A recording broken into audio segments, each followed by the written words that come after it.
One hot summer afternoon, a police officer pulls into a yard.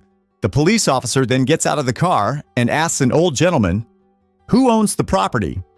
The old man tells the officer that he does and asks what he can do for him. The officer said, "I'm here to inspect your property for illegally grown drugs." The old gentleman says, "Well, you go right ahead, but whatever you do, don't go into that field over yonder," pointing out a fenced parcel of land. The officer, "Mister, I'm a law enforcement officer authorized by the federal government of our nation." Reaching into his pocket, he removes his badge and shoves it right in the old boy's face. "You see my badge, buddy? This badge means that I'm allowed to go wherever I wish, anytime I wish. Do you understand me?"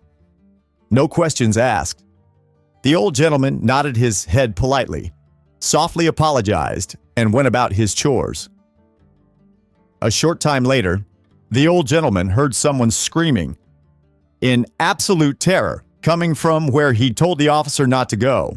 He looked over at the pasture and saw the officer running for his life, chased by a very angry bull. With every step, the bull was gaining ground on the officer, and it appeared likely that the policeman would be gored by the bull's horns before he could reach safety. Realizing the horrible danger that the policeman was in, the old gentleman ran to the field's fence as fast as he could, determined to do whatever he could to help. Reaching the edge of the pasture, the old gentleman quickly climbed to the top of the fence, waving his arms frantically and screaming at the very top of his voice, "Your badge, officer! Show him your badge!"